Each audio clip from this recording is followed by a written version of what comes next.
We all have opinions about the people we meet. First impressions may be the strongest, but are they really the most accurate?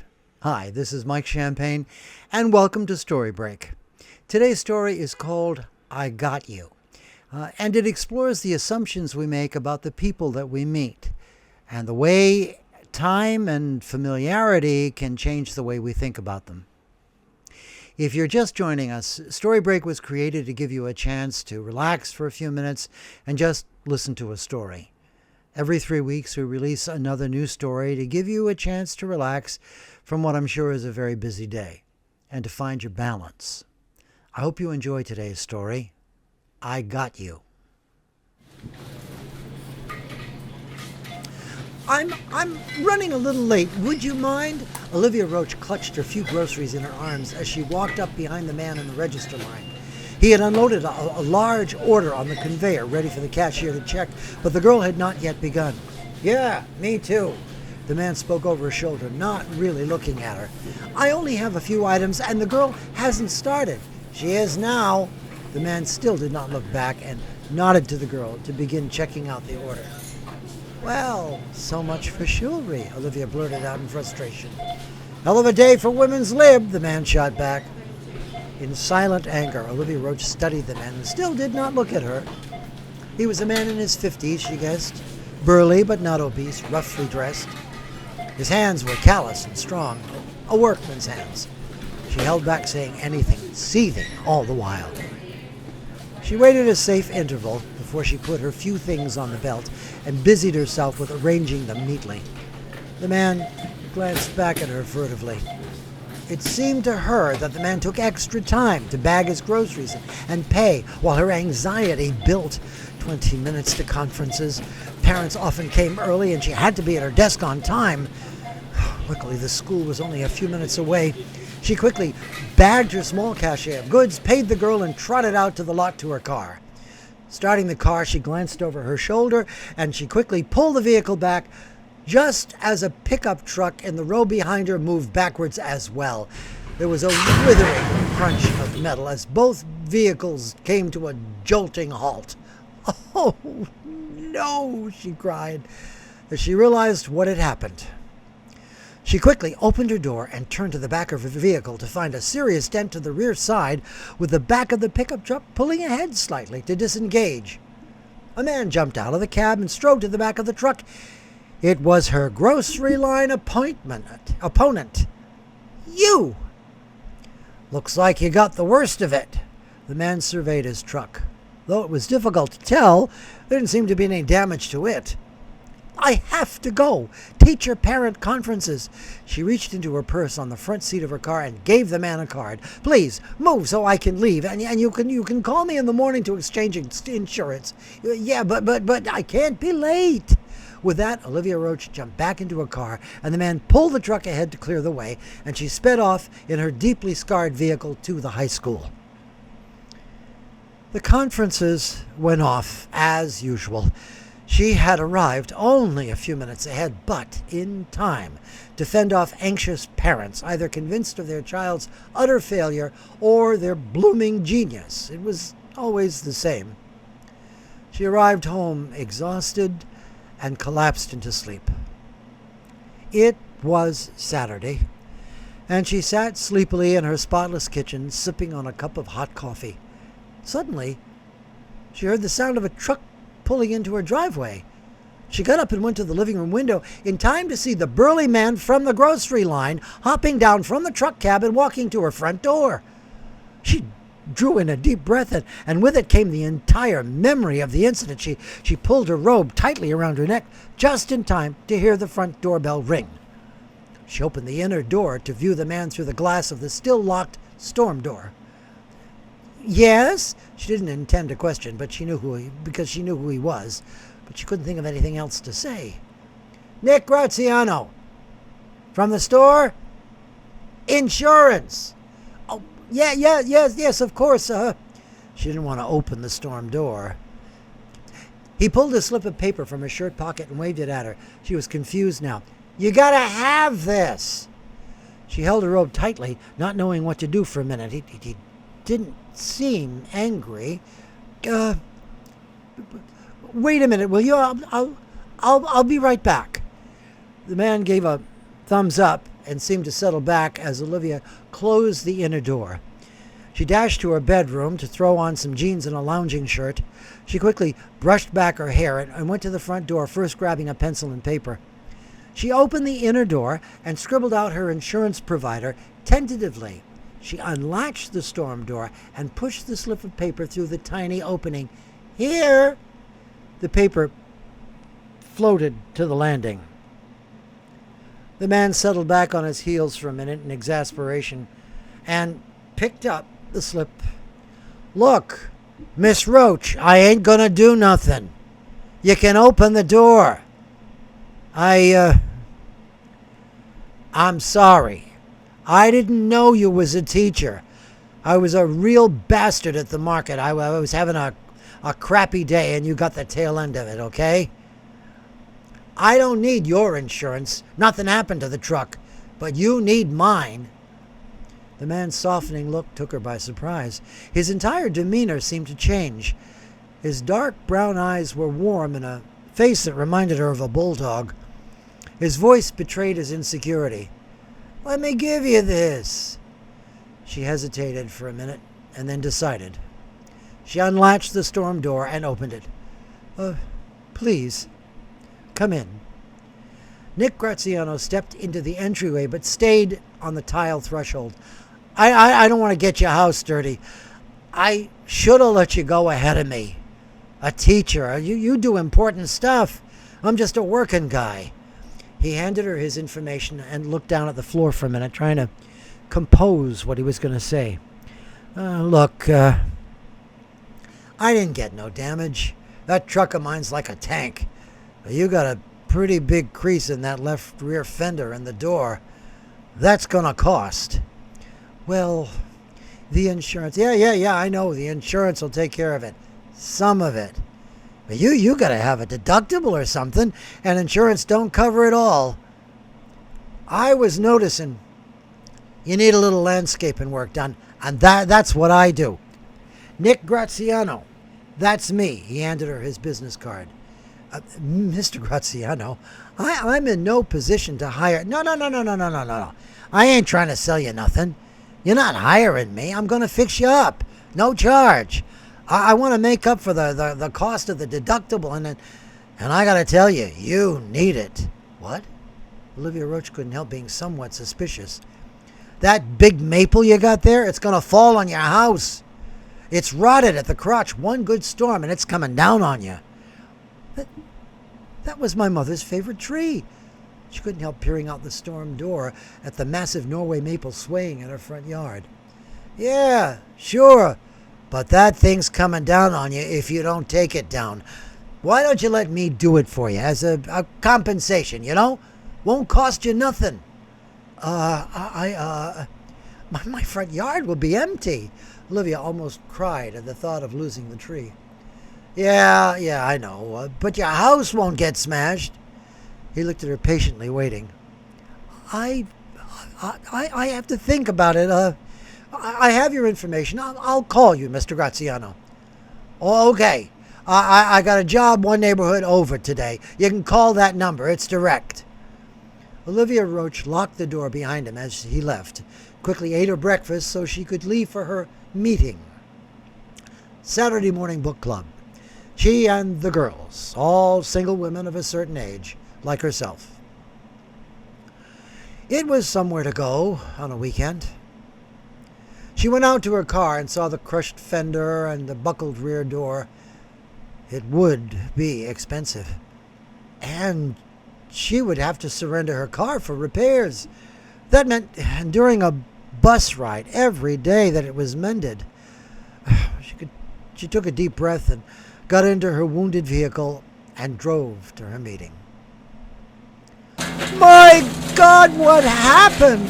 Olivia parked her car on the curb and nearly jumped out of the driver's seat. Her front lawn was completely dug up, and there were logs, branches, and leaves everywhere. In place of a beloved maple tree, there stood a dead-looking, very large shrub. Several men were busy feeding the dismembered maple into a wood chipper, which made a deafening grinding noises, drilling at her ears. Olivia stood there, frozen in horror at the sight, until a familiar figure lumbered toward her. It was Nick Graziano. He approached proudly and gestured back at her ruined front yard. Hey, what do you think? Olivia looked at him wide-eyed, and then back at her ruined lawn, and then back at him. What do I think? Well, what have you done? She was nearly shrieking to be heard over the roar of the wood chipper. I got you. Storm tonight, and I drive by and I see that tree. Oh, we got it done. We got done early, and we was right here, so we took it down before it could do nothing. So now you're safe. You're good.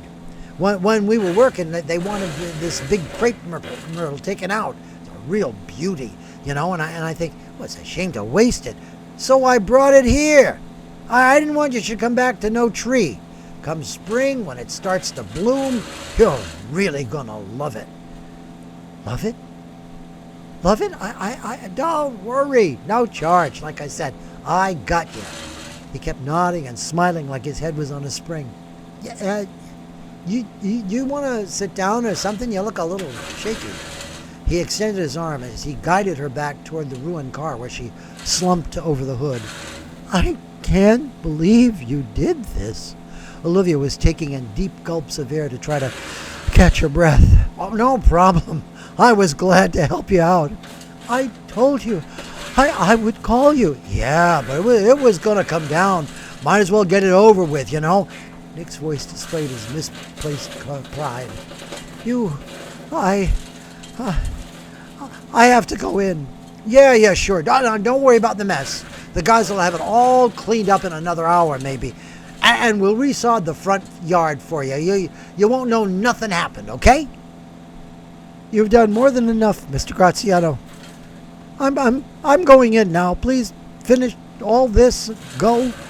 With that, Olivia Roach walked stiffly through the branches and debris of her fallen Norway maple to her front door and locked it behind her.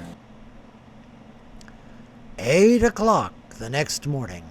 Olivia Roach woke to the sound of trucks pulling up to her home. It was Graziano again. This time, his truck was full of green rolls of sod. A crew was hopping around Olivia's front yard with rototillers and rakes as she pulled on her robe and slippers and ran to her front stoop. The sound of small gas engines echoed off the neighboring houses, and she was sure that at this hour on a Sunday morning, she would be the object of something other than her neighbors' prayers. Mr. Graziano! Mr. Graziano! She had to shout to be heard above the racket. Nick Graziano finally lifted his head to see her robed and panting at her front door. He smiled and waved and strode briskly toward her.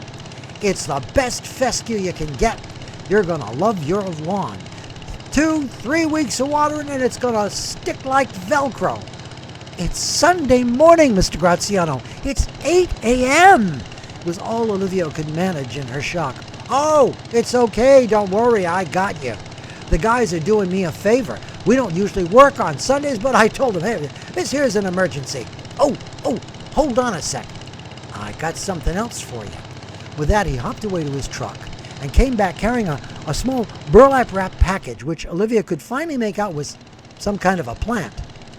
This here's a Princess Elizabeth, a real beaut. I got you 12 of them for the backyard. You got real good sun back there, and you're going to have a whole row of the prettiest pink roses you ever seen. I don't garden, Mr. Graziano. Olivia was still fighting the drone of the tillers. Don't worry, I got you.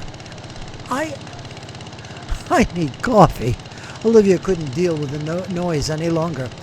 Oh, geez, that's swell. I'd love a cup. What? Nobody ever thinks about that.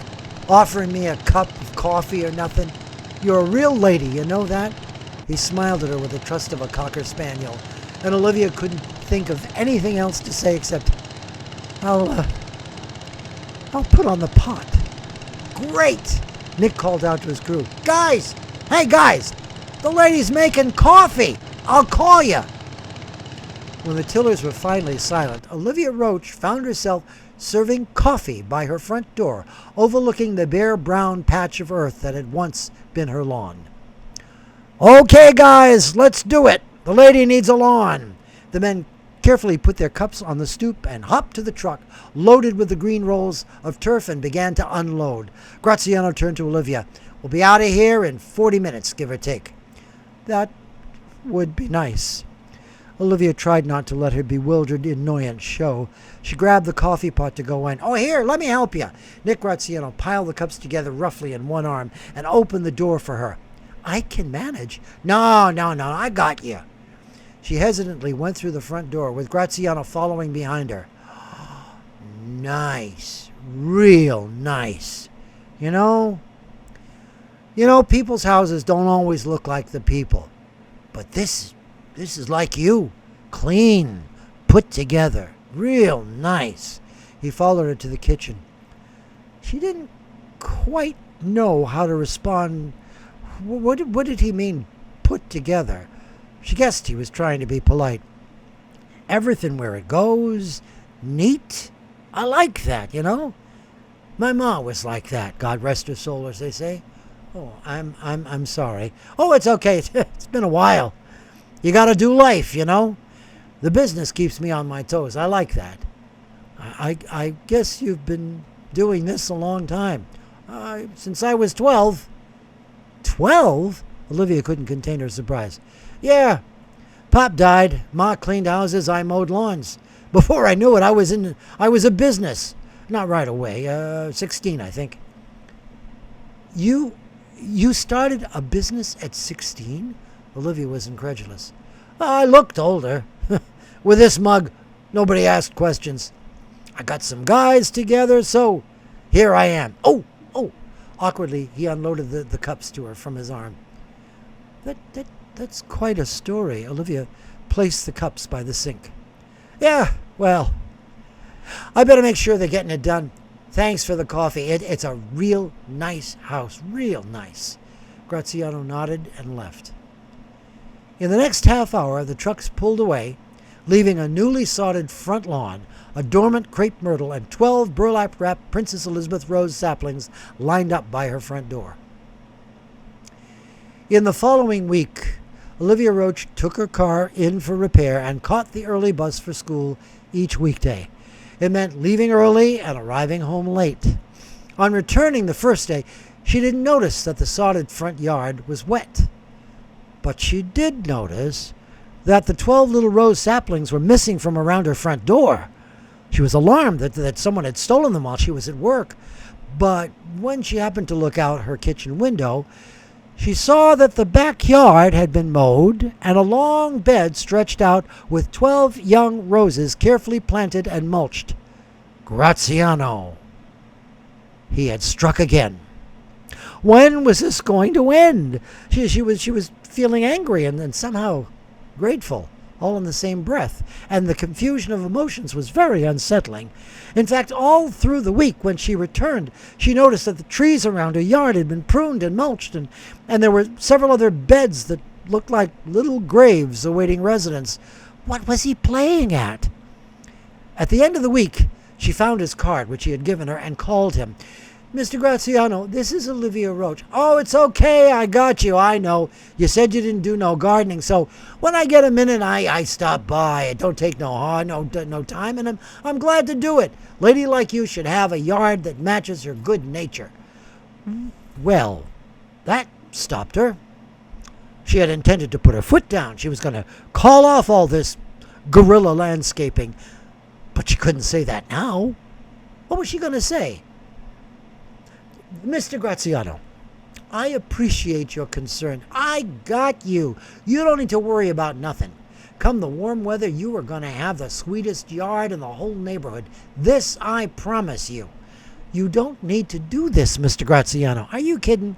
You're a very important lady, a teacher. You gave us coffee and all. Nothing's too good for you. But it's too much. No, not for you. You just kick back and watch how nice it's going to be. You know, it's really something, you calling me to show your appreciation. Who does that, you know? That's really means something. Oh, I'm sorry. I got to go now, but thank you for being so nice. And he hung up. She stood there, holding the phone. feeling like a tsunami survivor. After 2 weeks, her car was returned. By then, the weather had turned and the crepe myrtle was beginning to show flashes of brilliant pink. The little graves in her backyard were pushing up a riot of green shoots from bulbs Nick Graziano had put in, and the rose saplings were pushing out buds. Her front lawn was now well established and had been trimmed perfectly while she was away. One of her neighbors remarked, "That gardener of yours does a wonderful job. The place looks fabulous. He's not my gardener. I didn't hire him." "Oh," "Well then," and the neighbor flashed a knowing grin and headed back to her house. No, But the neighbor was already out of earshot. Okay, this was going too far. Olivia Roach knew the whole neighborhood would be jumping to conclusions, and she would have to say something. A woman her age and a teacher could not have rumors flying around. She went back inside and phoned Nick Graziano. "Mr. Graziano, this is Olivia Roach. I told you you'd like that, Myrtle. Ain't it something? It's very nice, Mr. Graziano. Would you please come over? I think we should talk." Yeah? Well, yeah. I'm on a job right now, but I could come over maybe at 7 if that's okay. 7 would be fine. Thank you. No problem. I got you. With that, he hung up. At 7 on the button, Olivia Roach's doorbell rang. She was ready for him this time. She had rehearsed what she had to say. She was going to tell him that he was very kind to show so much concern for her yard, but it wasn't appropriate for him to come around when she wasn't there and perform his landscaping without her knowledge or permission. It would be regarded as a sign of some personal connection that certainly did not exist. She readied herself as she approached the front door. She took a deep breath and opened. "Mr. Graziano?" Nick Graziano stood there in a 3-piece suit. He was freshly shaven. His normally bushy gray hair had been closely clipped, and his hands were immaculate. He grinned sheepishly at her through the storm door, and he was holding a brilliantly blossoming shrub in the crook of his arm. "Yeah, I don't recognize me neither. I got this meeting I gotta go to. Landscapers Association. They voted me president this year, so I thought I better look like something, you know?" It took her a moment to come to herself as she looked at him through the glass door. You look wonderful." "Ha! I don't know about that. You can dress up a monkey, but he's still a monkey, you know what I mean?" Oh, this is for you. A plum leaf azalea. Real hard to get, but look at that color. I figured it'd go beautiful by the front door." Please, come in." Olivia was still stunned by the change in the man's appearance. "They always hold a shindig at the Blue Crest." "The Blue Crest? That's the most exclusive restaurant around." "Yeah, well, we ain't poor, you know. Good landscaper does okay. And once a year they want to put on the dog, you know what I mean? I gotta make a speech and hand out awards, all that.